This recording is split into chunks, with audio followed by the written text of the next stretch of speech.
7 ವರ್ಷಗಳಿಂದ ನ್ಯಾಯಾಲಯದ ವಿಚಾರಣೆಗೆ ಹಾಜರಾಗದೆ ತಲೆಮರೆಸಿಕೊಂಡಿದ್ದ 13ಕ್ಕಿಂತ ಹೆಚ್ಚಿನ ಪ್ರಕರಣಗಳಲ್ಲಿ ಭಾಗಿಯಾಗಿದ್ದ ಆರೋಪಿಯನ್ನ ಪೊಲೀಸರು ಆಗಸ್ಟ್ 2ರಂದು ಪತ್ತೆ ಮಾಡಿ ವಶಕ್ಕೆ ಪಡೆದುಕೊಂಡಿದ್ದಾರೆ. ಉಳ್ಳಾಲ ತಾಲೂಕು ಮಾರ್ಗತಲಿಯ ಪ್ರಸ್ತುತ ಕಾಸರಗೋಡು ಪಾವೂರು ಪೋಸ್ಟ್ ವ್ಯಾಪ್ತಿಯ ಮಂಜೇಶ್ವರದ ಕೊಂಡಪ್ಪು ಗೇರುಕಟ್ಟೆ ನಿವಾಸಿ 33 ವರ್ಷ ಪ್ರಾಯದ ಉಮರ್ ನವಾಫ್ ಬಂಧಿತ ಆರೋಪಿ. ಆರೋಪಿಯ ವಿರುದ್ಧ ಸುಮಾರು 13ಕ್ಕಿಂತ ಹೆಚ್ಚು ಪ್ರಕರಣಗಳು ದಾಖಲಾಗಿದ್ದು, ಈತ ನ್ಯಾಯಾಲಯದ ವಿಚಾರಣೆಗೆ ಹಾಜರಾಗದೆ ಸುಮಾರು 7 ವರ್ಷದಿಂದ ತಲೆಮರೆಸಿಕೊಂಡಿದ್ದ. ನ್ಯಾಯಾಲಯ ಈತನ ಮೇಲೆ 30ಕ್ಕಿಂತ ಹೆಚ್ಚು ವಾರೆಂಟ್ಗಳನ್ನು ಹೊರಡಿಸಿತು.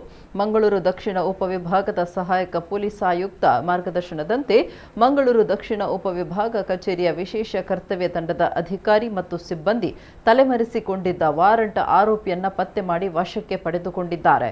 ಆರೋಪಿಯನ್ನ ನ್ಯಾಯಾಲಯಕ್ಕೆ ಹಾಜರುಪಡಿಸಲಾಗಿದೆ.